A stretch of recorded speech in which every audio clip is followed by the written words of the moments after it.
Ibaiondo plataforman batzen gara hainbat ige, bosgarren barrutiko, Ibaiondoko barrutiko koak, ez bakarrik igeak, baizik eta bebai, auzo alkarteak, eta baita zentroen zuzendaritzak ere batzutan agertzen dira. Horren jende asko dago, baina gaude ja 6 urtez, 7 urtez borroka horretan, ez? Orduan, guk jarraitzen dugu eskatzen, hasieran eskatzen genduna.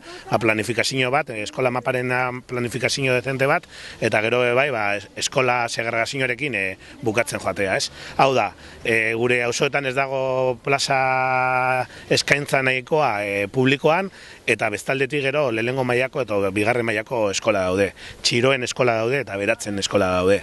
Eta orduan hori ez da onartezina, ez da publikoan, ez da kontzertatuan, baina publikoan gutxiago.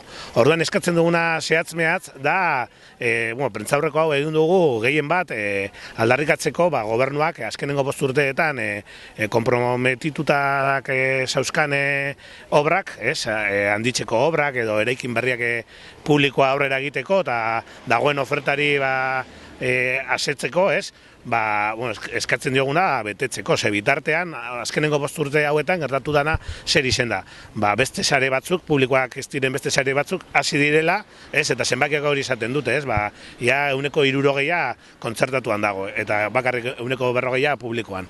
Orduan, salatzen duguna da, prentzaurreko honetan, itxikeria, nola Jaurlaritzak utzi du eskola publikoak atzerantza egitea instalazioetan, eta Bilboko Udalak nola lagundu dion, Bilboko Udalak lagundu dio, beste sarei erraztasunak ematen lurra eskuratzeko, eraikinak eta ampliazioak egiteko, eta horren adibide asko daude. Eta alderantziz, gero udalak egin dauena da publikoaren askundea oztopatu du erraztasun horiek ez duelako eman, orduan udalari hori da eskatzen dioguna. Eta Jaurlaritzari hori, konprometituako obrak aurrera egitea, eta benetan segregatuta eskola marginalizatuagoak edo dagozenak edo, politika sendo bat martxan ipintzea horreri buelta moteko. Eta gu egon gara jesarri eta lagurtez, haiekin berbetan, eta erantzuna izen da oso urria, ez dago erantzunik. Orduan, gure aldarrikapenekin hasiko gara kalean, ze uste dugu udalak eta Jaurlaritzak ondo tratatu behar dutela eskola publikoa, eta ez dute hori egiten momentu honetan. Adibide bat da Iruarteta, atzo bertan Jaurlaritzak berriro esan dau, ja proiektua daukala eta martxan hasiko ditula obrak urtearen bukaeran. Baina hori esan zuen bebai 2011an eta gaude 2016an.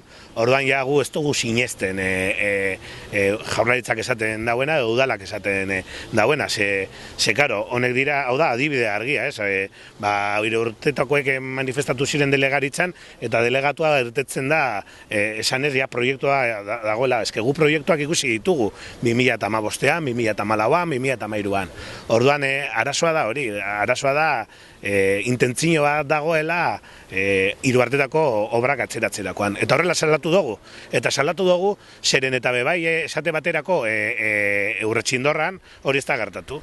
Udalak operazio urbanistiko bat erreztu du Mercadonarekin obra hori errezteko. Eta egin du denbora errekorran, akordio espres batekin. Guk eskatzen duguna akordio espres horiek, esatea bebai publikoan. Adibidea jarriko dut. Esate baterako Zorrotza aurren asmoa dago egiteko FPko instituto bat Kanpuzanon. Kanpuzano trasladatzea instituto berrira Zorrotza aurren. Eta horrekin ziren ja 2008an proposatu zuten hori. Azkunak proposatu zuen. Eta, ez dute serio hartu aukera hori 2014an esan zuten hori aukera bazala. Eta lanean hasi ziren. Udalak 2015an konpromiso hartu zuen hor lur eremu bat emoteko Jaurlaritzari eraikin hori egiteko Zorrotza aurren. Orduan Jaurlaritzak konprometitu zen, 2016an bukaeran 17an obrak hastea. Orduan, azkenengo albistea izen da, Bilboko Eskola Kontseiluan, Zorrotza aurreko lurra ez dela entregatuko 2018ko edo 2020ko esaten digute. Orduan hori lotzagarria da. Lotzagarria kontuan izan da, guk 12 urte daramatzagulez Campuzanoren traslado eskatzen. Ze hasiera baten Miribillera etortzeko izen zen. Hori 2004an, 2005an.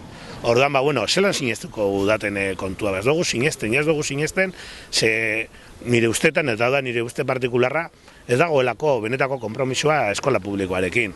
Behintzat gure barrutian, beste barrutietan ez dakiz gertatzen ari da, baina gure barrutian dago estrategia bat, eskola publikoa baztertzeko, eta guk familiak ezin dugu onartu hori, eta horregatik kalera botatzen gara.